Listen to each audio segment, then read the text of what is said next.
Westerly Historical Society is producing a series of video oral histories to help us understand and preserve an important time in our history.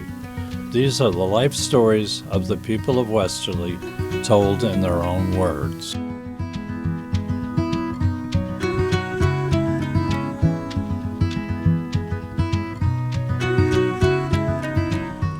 My name is Elizabeth Cugini. I was brought up in Ashaway.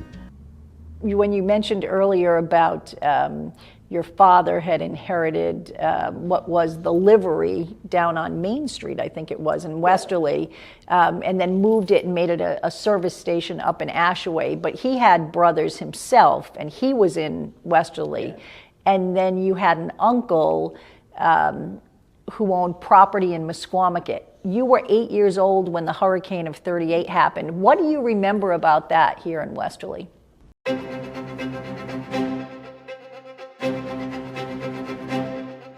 As far as Westerly is concerned, I have big memories of it in Ashaway because that was the gathering place.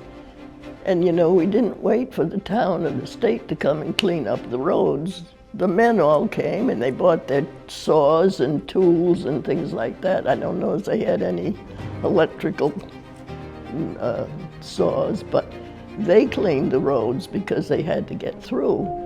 And I had an uncle who had a little hot dog stand in Charleston. And when the hurricane came, it was after Labor Day, they were still staying there, but they had closed the stand. And I was thinking one day, I don't know how, and somehow, I guess it must have been on the telephone, that he got a hold of my father and asked him if he could please go see if he could find their dog. So my father took me with him, and we went, and we told the police what we want, you know, what he was looking for and why he needed to get down there. So they did let him in.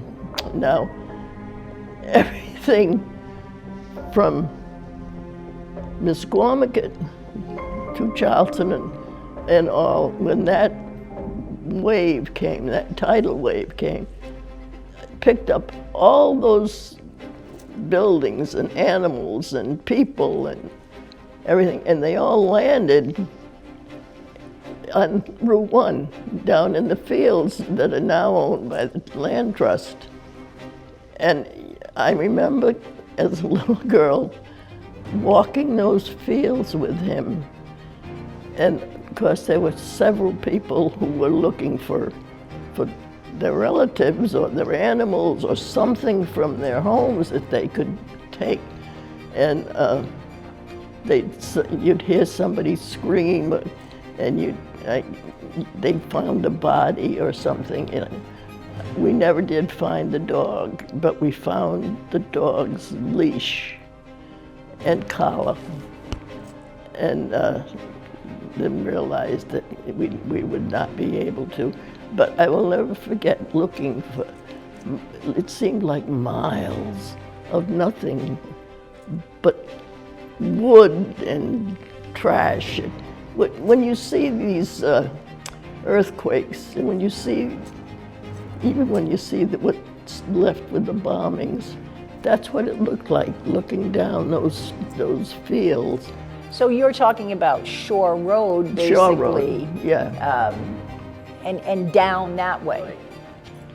And of course, you know, they always call out by Sandy Point and all that, they always call that the kitchen.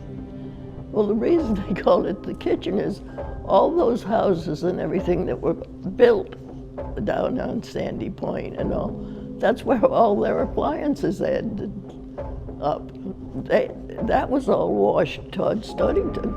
In fact, a lot of that stuff, I think, ended up in the fields across the street from us on Orange Hill Road.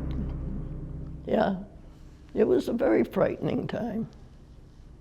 It was a frightening time.